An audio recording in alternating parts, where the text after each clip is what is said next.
Bonjour, bonjour, vous êtes prêts? Alors accrochez-vous, je vous emmène en voyage. Je vous propose de découvrir la culture française et peut-être ce que le cœur m'en dit, le monde francophone. Vous n'apprendrez pas la grammaire ici, mais du vocabulaire. Allez, c'est parti! Je lève les yeux, j'aperçois devant moi ce petit bonhomme, haut comme 3 pommes. Il a l'air un peu perdu. Il reste devant moi. Moi, un aviateur. J'aurais pu être tout autre chose. Professeur, architecte. Mais je vole au-dessus des nuages, tout près du soleil. Je vole partout, de la Chine à l'Arizona. Mais revenons à nos moutons. Me voilà, au milieu du désert, au lever du jour, réveillé par une drôle de petite voix. Cette petite voix qui me demande: S'il vous plaît, dessine-moi un mouton. Hein? Quoi? Dessine-moi un mouton. Hors de question. Hors de question, je me dis. Ce n'est pas possible. Je suis un aviateur solitaire, moi. Imaginez ma surprise. Ce petit bonhomme, haut comme 3 pommes, a l'air un peu perdu. Et il me demande de lui dessiner un mouton.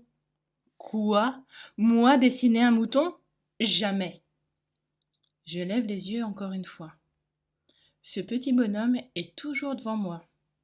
Je me rends compte que ce petit bonhomme n'était ni égaré, ni mort de faim, ni mort de fatigue, ni mort de soif, ni mort de peur.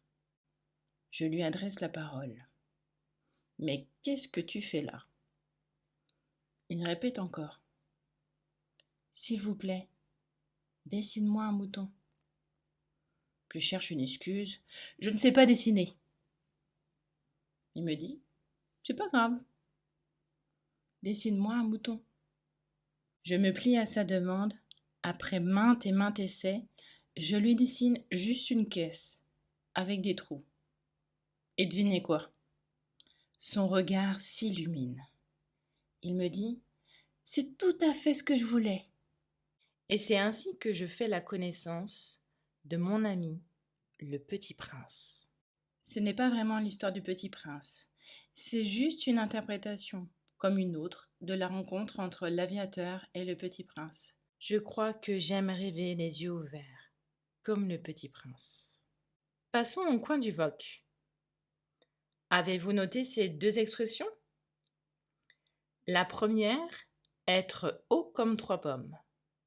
On l'utilise souvent pour parler d'un enfant. On veut surtout montrer qu'il est de petite taille.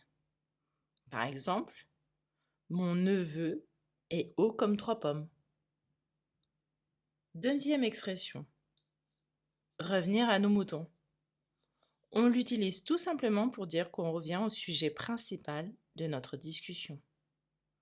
Par exemple, je me suis éloignée du sujet. Revenons à nos moutons. Parlons un peu de vocabulaire. J'aimerais vous parler de 2 mots. 2 mots que j'aime beaucoup. Les voici. Une drôle de petite voix. Avez-vous trouvé le sens du mot drôle ici? Il a le même sens que le mot bizarre, étrange. Il a une drôle de voix ou il a une voix étrange. Être mort de fatigue, ça veut dire quoi? Ça veut dire que je suis très, mais très fatiguée. Être mort de faim. Vous devinez?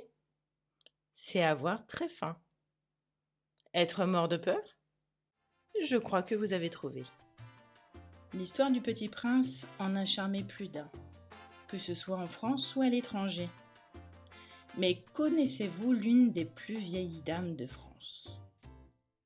Elle en émerveille plus d'un chaque année. Qui est-ce? Vous voulez savoir? Ne manquez pas le prochain épisode.